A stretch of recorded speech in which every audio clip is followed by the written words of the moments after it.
पेशावर के इलाके तहकाल में घर में आग भड़क उठी। मियां बीवी और बच्चों समेत 6 अफराद जाँ भाग। आग लगने की वजह मालूम न हो सकी।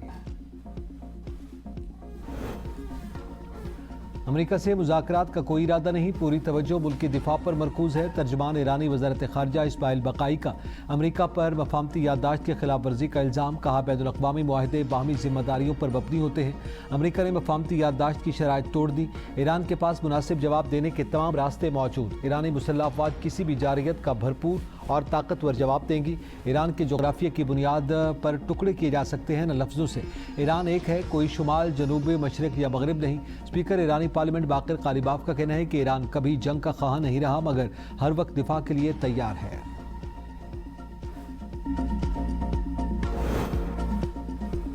अमेरिका के ईरान पर हमले, चाबहार और आवाज़ समेत ईरान के मुख्तलिफ शहरों में धमाके।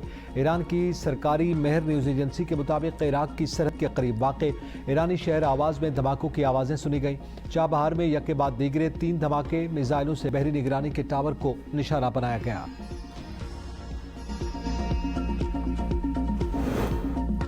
सदर ट्रंप ने ईरान में ज़मीनी फ़ौज भेजने पर गौर शुरू कर दिया। अमेरिकी अखबार के मुताबिक सदर ट्रंप इस बात पर गौर कर रहे हैं कि ज़मीनी फ़ौज उतार कर राब्ता हुर्मुज़ के करीब ईरानी जज़ायर पर कब्जा कर लिया जाए। ईरान को जल्द शिकस्त दी जाएगी। ईरान मुलाकात चाहता है, वो मामला तय करना चाहते हैं। हम देखेंगे कि उनके साथ कोई समझौता करते हैं या नहीं।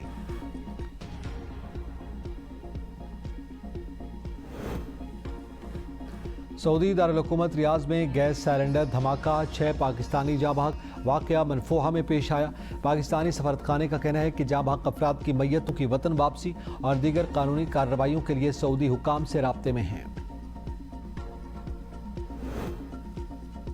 और डेरा गाजी खान में इंडस हाईवे पर तेज मुसाफिर बस उलट गई, 3 अफराद जाँ भाग, 6 जख्मी।